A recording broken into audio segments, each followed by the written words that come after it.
Nós compartilhamos semana passada 5 dos 10 motivos para você escolher não reclamar e não murmurar. Veja, queridos, que a decisão é tua, é uma escolha. A Bíblia, ela nos orienta, ela nos ensina, ela nos exorta, ela nos inspira, mas eu e você precisamos nos posicionar. Eu e você que precisamos tomar a decisão. Então, se você ouvir e obedecer, você será abençoado. Amém? Então, queridos, eu quero ler com você. Eu só vou ler o texto, que eu acho que é tão importante a gente ler, que ele é muito forte, só por si. Eu vou depois ler os 5 pontos que eu já preguei. E essa daí depois o pessoal da mídia, o do Tadel da semana passada, pode colocar no YouTube. Pode subir para o YouTube as mensagens do Tadel e colocar também no site ali, em MP3, para o pessoal baixar. Então, se você não esteve semana passada, ouça, que é bênção para a tua vida. E eu até te dei um conselho.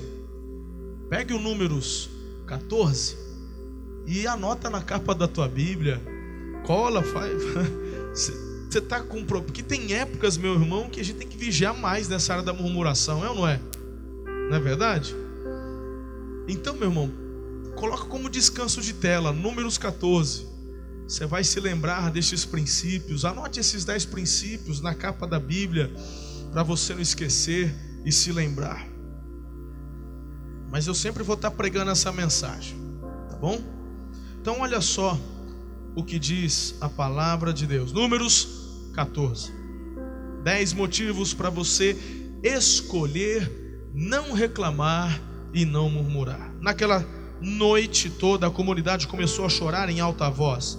Todos os israelitas queixaram-se contra Moisés e contra Arão, e toda a comunidade lhes disse: quem dera tivéssemos morrido no Egito ou neste deserto, porque o Senhor está nos trazendo para esta terra só para nos deixar cair a espada. Nossas mulheres e nossos filhos serão tomados como despojo de guerra. Não seria melhor voltar para o Egito? E disseram uns aos outros: escolheremos um chefe e voltaremos para o Egito. Então Moisés e Arão prostraram-se, rosto em terra, diante de toda a assembleia dos israelitas. Josué, filho de Num, e Calebe, filho de Jefoné, dentre os que haviam observado a terra, rasgaram as suas vestes e disseram a todo o povo, a toda a comunidade dos israelitas: a terra que percorremos em missão de reconhecimento é excelente. Se o Senhor se agradar de nós, Ele nos fará entrar nessa terra onde manam leite e mel, e nos dará a nós. Somente não sejam rebeldes contra o Senhor e não tenham medo do povo da terra, porque nós os devoraremos como se fossem pão. A proteção deles se foi, mas nós os devoraremos. Mas o Senhor está conosco, não tenham medo deles. Mas a comunidade toda falou em apedrejá-los. Então a glória do Senhor apareceu a todos os israelitas na tenda do encontro. E o Senhor disse a Moisés: até quando este povo me tratará com pouco caso? Até quando se recusará a crer em mim? Apesar de todos os sinais que realizei entre eles, eu os ferirei com praga e os destruirei, mas farei de você uma nação maior e mais forte do que eles. Moisés disse ao Senhor: então os egípcios ouvirão que pelo seu poder fizeste este povo sair dentre eles, e falarão disso aos habitantes dessa terra. Eles ouviram que tu, ó Senhor, estás com este povo, e que te veem face a face, Senhor, e que a tua nuvem paira sobre eles, e que vais adiante deles numa coluna de nuvem de dia e de fogo à noite. Se exterminares este povo, as nações que ouvirem falar do que fizeste dirão: o Senhor não conseguiu levar esse povo à terra que prometeu em juramento. Por isso os matou no deserto. Mas agora que a força do Senhor se manifeste, segundo prometeste, o Senhor é muito paciente e grande em fidelidade, e perdoa a iniquidade e a rebelião, se bem que não deixa o pecado sem punição, e castiga os filhos pela iniquidade dos pais até terceira e quarta geração. Segundo a tua grande fidelidade, perdoa a iniquidade deste povo, assim como tens perdoado desde os que saíram do Egito até agora. Ó Senhor, o Senhor respondeu: eu os perdoei conforme você pediu. No entanto, juro pela glória do Senhor que enche toda a terra, que nenhum dos que viram a minha glória e os sinais que realizei no Egito e no deserto, e me puseram à prova, me desobedeceram 10 vezes, nenhum deles chegará a ver a terra que prometi com juramento aos seus antepassados. Ninguém que me tratou com desprezo haverá, mas como o meu servo Caleb tem outro espírito e me segue com integridade, eu o farei entrar na terra que foi observar, e seus descendentes a herdarão, visto que os amalequitas e os cananeus habitam nos vales. Amanhã dei meia volta e parto em direção ao deserto pelo caminho que vai para o Mar Vermelho. Disse mais o Senhor a Moisés e a Arão: até quando esta comunidade ímpia se queixará contra mim? Tenho ouvido as queixas desses israelitas murmuradores. Diga-lhes: juro pelo meu nome, declara o Senhor, que farei a vocês tudo o que pediram. Cairão neste deserto os cadáveres de todos vocês, 20 anos para cima, que foram contados no recenseamento, e que se queixaram contra mim. Nenhum de vocês entrará na terra que com mão levantada jurei dar-lhes para a sua habitação, exceto Caleb, filho de Jefoné, e Josué, filho de Num. Mas quanto aos seus filhos, sobre os quais vocês disseram que seriam tomados como despojo de guerra, eu os farei entrar para desfrutarem a terra que vocês rejeitaram. Os cadáveres de vocês, porém, cairão neste deserto. Os filhos de vocês serão pastores aqui durante 40 anos, sofrendo pela infidelidade de vocês, até que o último cadáver de vocês seja destruído no deserto. Durante 40 anos vocês sofrerão com a consequência dos seus pecados e experimentarão a minha rejeição. Cada ano corresponderá a um dos 40 dias que vocês observaram a terra. Eu, o Senhor, falei, e certamente farei essas coisas a toda esta comunidade ímpia que conspirou contra mim. Encontrarão o seu fim neste deserto, aqui morrerão. Os homens enviados por Moisés em missão de reconhecimento daquela terra voltaram e fizeram toda a comunidade queixar-se contra ele ao espalharem um relatório negativo. Esses homens responsáveis por espalhar o relatório negativo sobre a terra morreram subitamente de praga perante o Senhor. De todos os que foram observar a terra, somente Josué, filho de Num, e Caleb, filho de Jefoné, sobreviveram. Quando Moisés transmitiu essas palavras a todos os israelitas, eles choraram amargamente. Na madrugada seguinte subiram para o alto da região montanhosa e disseram: subiremos ao lugar que o Senhor prometeu, pois cometemos pecado. Moisés, porém, disse: porque vocês estão desobedecendo a ordem do Senhor, isso não terá sucesso. Não subam, porque o Senhor não está com vocês. Vocês serão derrotados pelos inimigos, pois os amalequitas e os cananeus os enfrentarão ali, e vocês cairão à espada. Visto que deixaram de seguir ao Senhor, Ele não estará com vocês. Apesar disso, eles subiram desafiadoramente ao alto da região montanhosa, mas nem Moisés nem a arca da aliança do Senhor saíram do acampamento. Então os amalequitas e os cananeus que lá viviam desceram e os derrotaram e os perseguiram até o mar. Uau! Todas as vezes que eu leio esse texto, eu fico assim, pasmo. Sabe por quê? Porque eu me vejo como o povo de Israel. A Bíblia é como um espelho. A palavra é como um espelho. E na verdade, queridos, claro que nós olhamos para os erros deles para aprendermos de forma a não cometermos os mesmos, mas se você olhar com sinceridade e olhar para o teu coração, você verá um reflexo de você mesmo. Quantas vezes agimos como eles? Mas bem, vamos lá. Em primeiro lugar, eu falei para você 10 motivos para você escolher não murmurar e não reclamar. Primeiro, fixe o seu olhar em Cristo, na palavra de Deus e não nas pessoas. 2, conduza a sua vida com base na vontade de Deus. 3, precisamos crer e agir de acordo com a palavra que Deus nos deu. 4, precisamos alinhar nossa mente e coração com Deus e com o nosso líder. 5, desenvolva iniciativa para ajudar sua liderança. Agora vamos continuar a mensagem e eu quero passar para vocês o 6º ponto. Anote aí, continue. A 6ª lição que eu aprendo nesse texto e que você precisa se inspirar para tomar a decisão, a escolha de não reclamar, não murmurar, é esta: reclamar e murmurar atrai a ira e a disciplina de Deus. Meus irmãos, nós precisamos parar de brincar com Deus. Nós precisamos parar de sermos como ioiô, sobe, desce, como sanfona, vai e vem, vai e vem. Nós precisamos parar de agir com irresponsabilidade.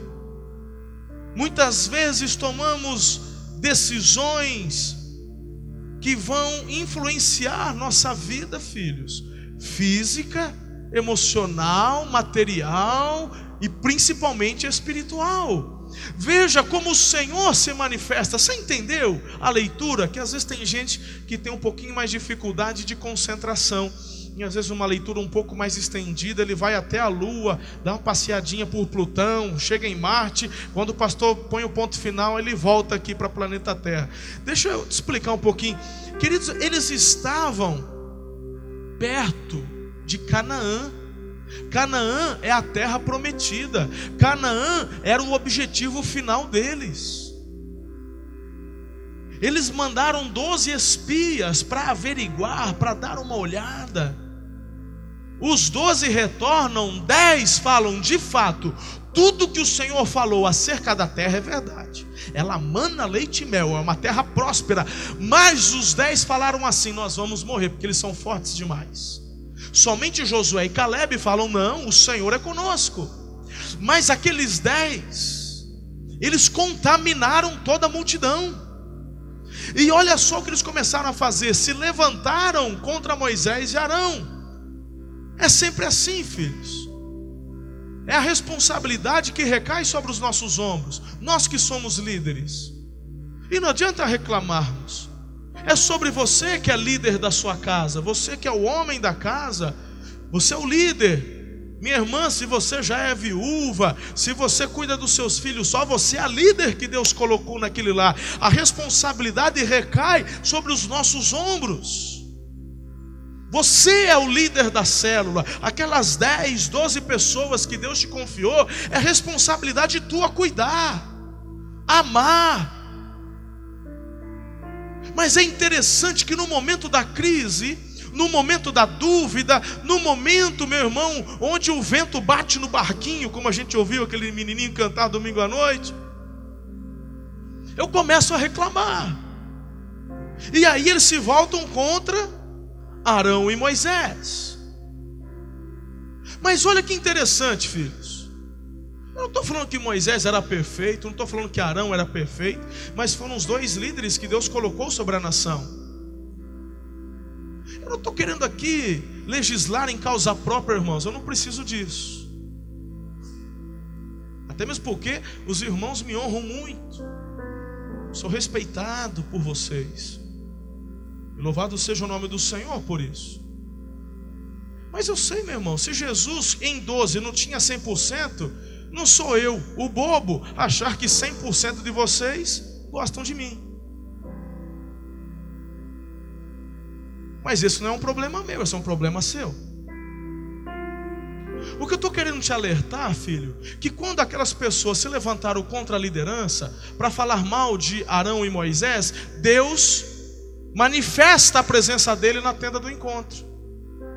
E se você prestou atenção no texto, você vai ver lá que o Senhor se manifesta com a seguinte palavra: até quando esse povo se levantará contra a minha pessoa. Aí talvez o povo poderia: não, peraí, Deus, a gente ama o Senhor, estamos contigo, Deus, na pegada. A nossa diferença é com Arão e Moisés. Mas Deus fala: vocês, ao se levantarem contra a sua liderança, estão se levantando contra mim.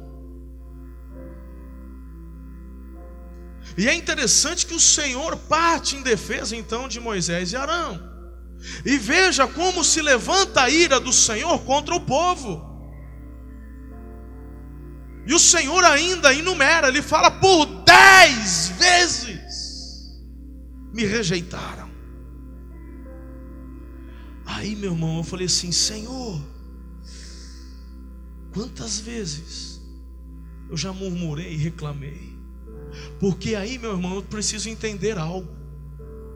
Toda minha reclamação, toda minha murmuração, ela é contra o Senhor. Não, eu estou reclamando do meu marido. Não, você está reclamando contra o Senhor. Não, eu estou reclamando da minha esposa. Não, você está reclamando, murmurando contra o Senhor. E você atrai a ira e a disciplina de Deus sobre a tua vida. Não faça isso. Não faça isso.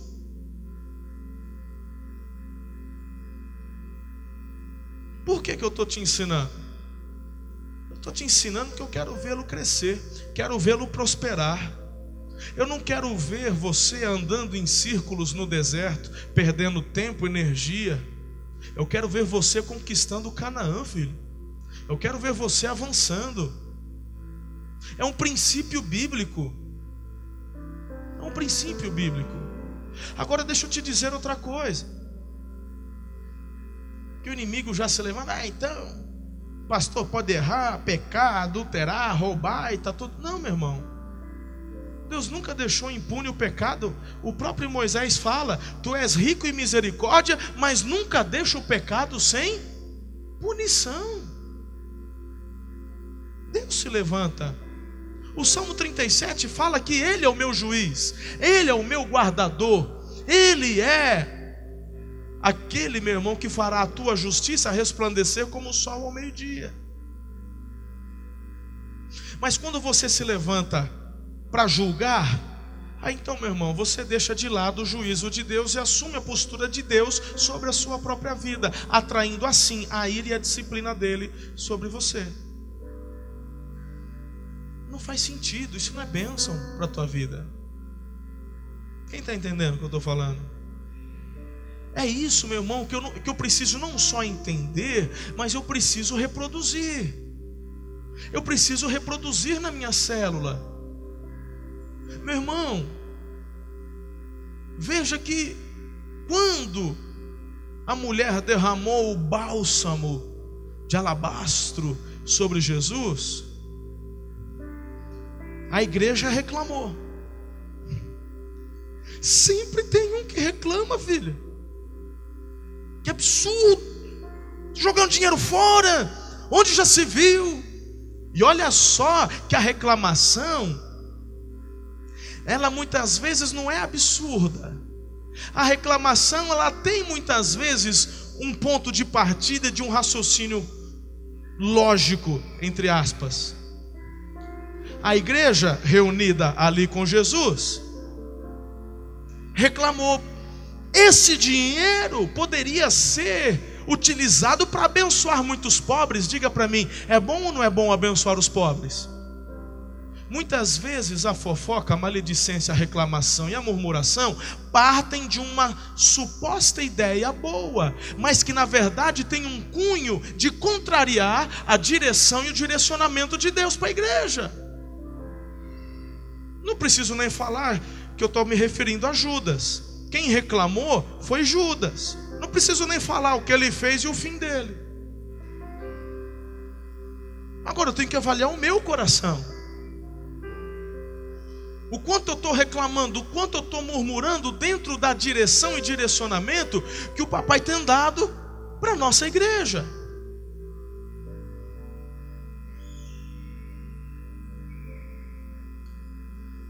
Para de reclamar. Pare de murmurar. Isso é bênção para você, filho. Isso é bênção. bênção para a tua vida.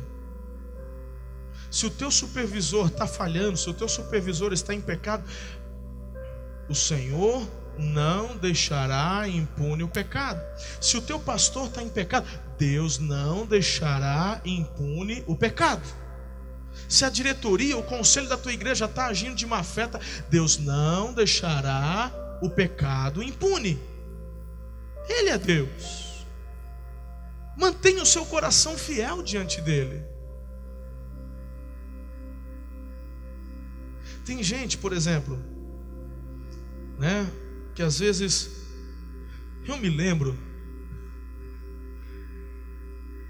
em 2008, claro, tem a mão sobrenatural de Deus, mas me ajuda aqui, deixa eu olhar para o Eliezer, que o Eliezer tem a memória melhor que a minha. Giovanni, põe a cabecinha, deixa eu olhar.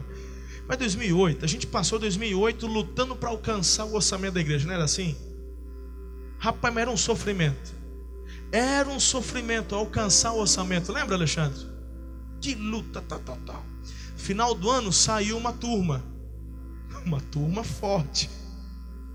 Levaram, meu irmão, uma boa porcentagem de dízimo e oferta. Na minha cabeça eu falei, o que era difícil agora vai lascar. Porque, meu irmão, se com eles a coisa não chegava, janeirão, lascou. Mas o que é interessante, janeiro não tinha o dízimo dos que saíram, mas nós ultrapassamos o orçamento. Sobrou. Tem o sobrenatural de Deus, amém. Mas a primeira pergunta que vem é: tinha gente na igreja que estava segurando o dízimo? Sim ou não?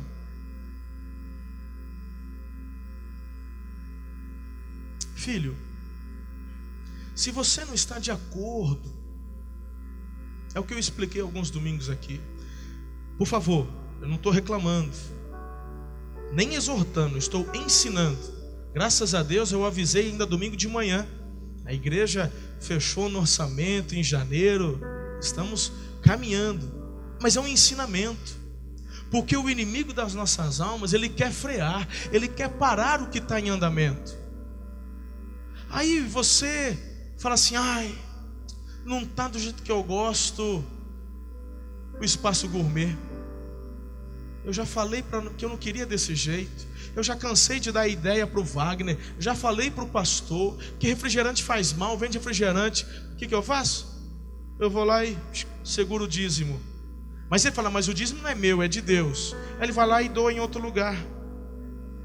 Isso é rebelião, isso é murmuração, isso é reclamação, isso é falta de fidelidade. É um princípio. Eu creio em cobertura espiritual. Você está debaixo dessa cobertura que se chama Primeira Igreja Batista de Araçatuba. Isso no mundo espiritual, filhos, é muito forte. Eu creio nisso. Dentro dessa cobertura, o papai tem te dado ainda líderes de célula, um discipulador que ainda é, meu irmão, o discipulador é como se fosse aquele cobertor bem felpudo numa noite bem fria. Você tem a casa, você tem o quarto e você tem o discipulador. Não é gostoso? É aquele camarada, aquela irmã que está comigo naqueles momentos. Então tudo isso a igreja proporciona. Vamos viver isso. Vamos viver isso.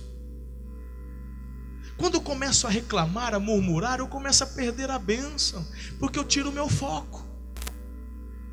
Deixa eu te dizer uma coisa, irmão. Nós temos pastores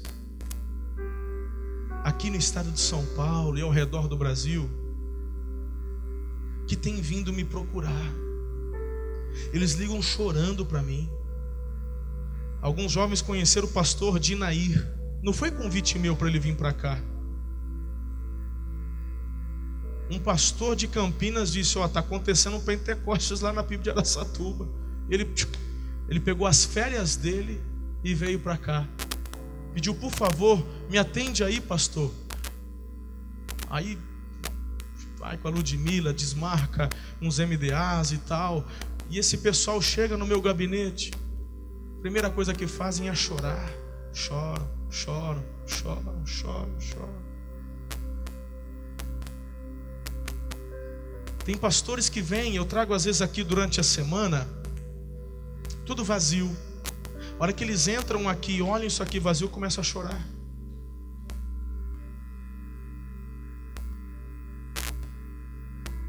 Mas você vive isso. E o problema é que nós nos acostumamos com a bênção.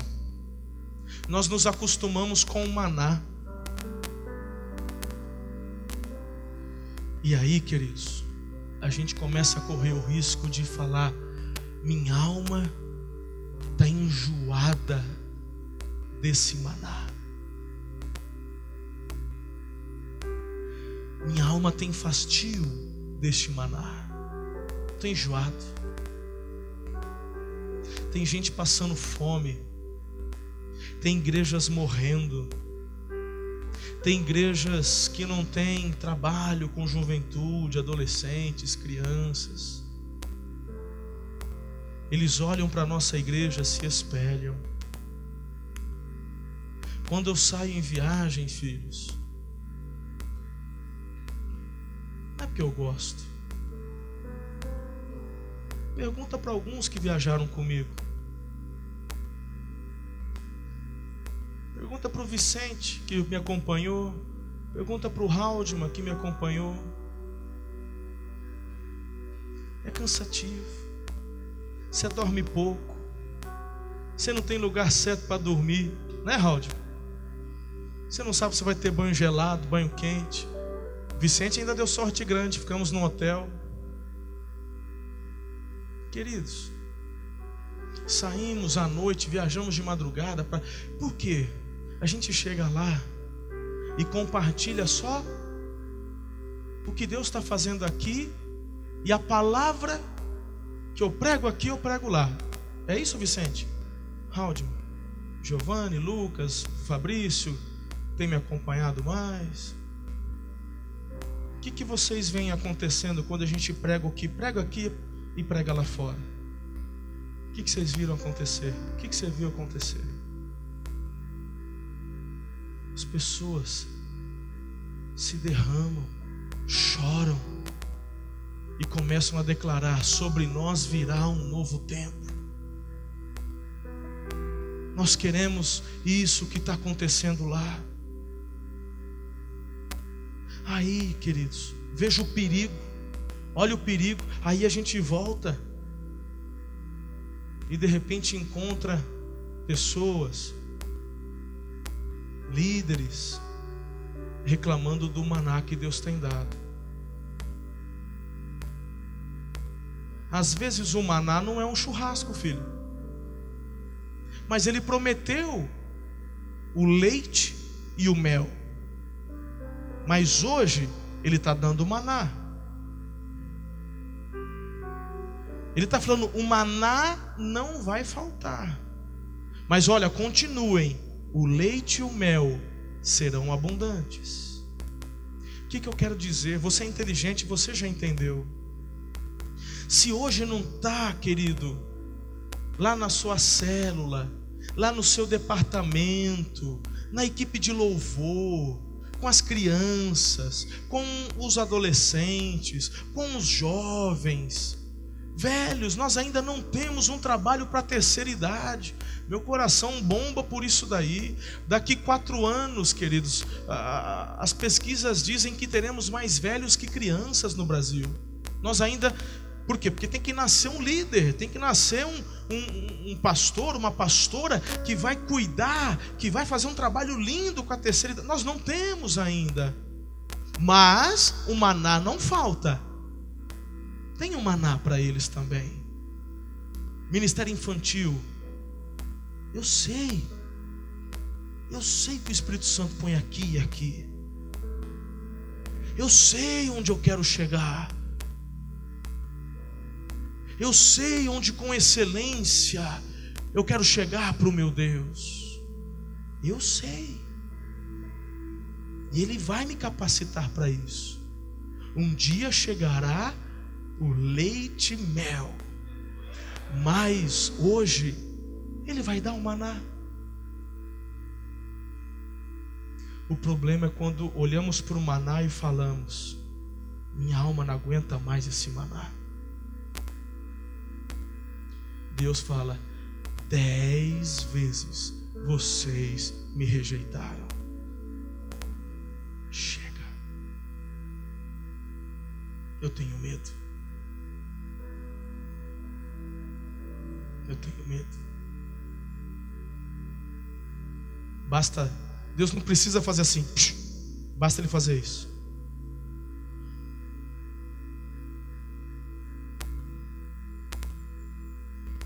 Ele não precisa fazer assim, não precisa fazer assim. É só tirar a mão. Misericórdia. Misericórdia. Isso não depende. Por que eu estou pregando isso para vocês que são meus líderes? Porque não depende só de Moisés e Arão. Depende dos 12 que foram espiar. Não depende só de Josué e Calebe. Depende dos 12. Porque a unidade é que faz a igreja avançar e prosperar.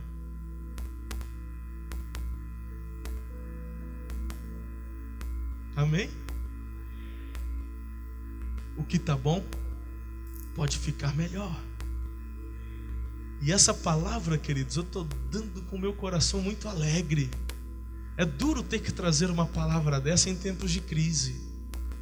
Aí é dolorido. Eu fui visitado com um som de alegria domingo, aleluia. Tristeza não tem espaço não, irmão. E é gostoso ministrarmos e recebermos uma palavra dessa. Ai, Senhor, obrigado, eu vou vigiar mais. Eu vou vigiar mais, Senhor. Eu vou vigiar mais, eu vou orar mais. Aplique esse princípio em todas as áreas da sua vida. Amém? E hoje nós vamos ficar só nesse ponto. Não dá para a gente continuar. O tempo não nos permite. Mas nós vamos no Tadel após o Save, no dia 24 de fevereiro. Se Deus quiser, estaremos ministrando a continuação, os 4 últimos que restam, tá bom?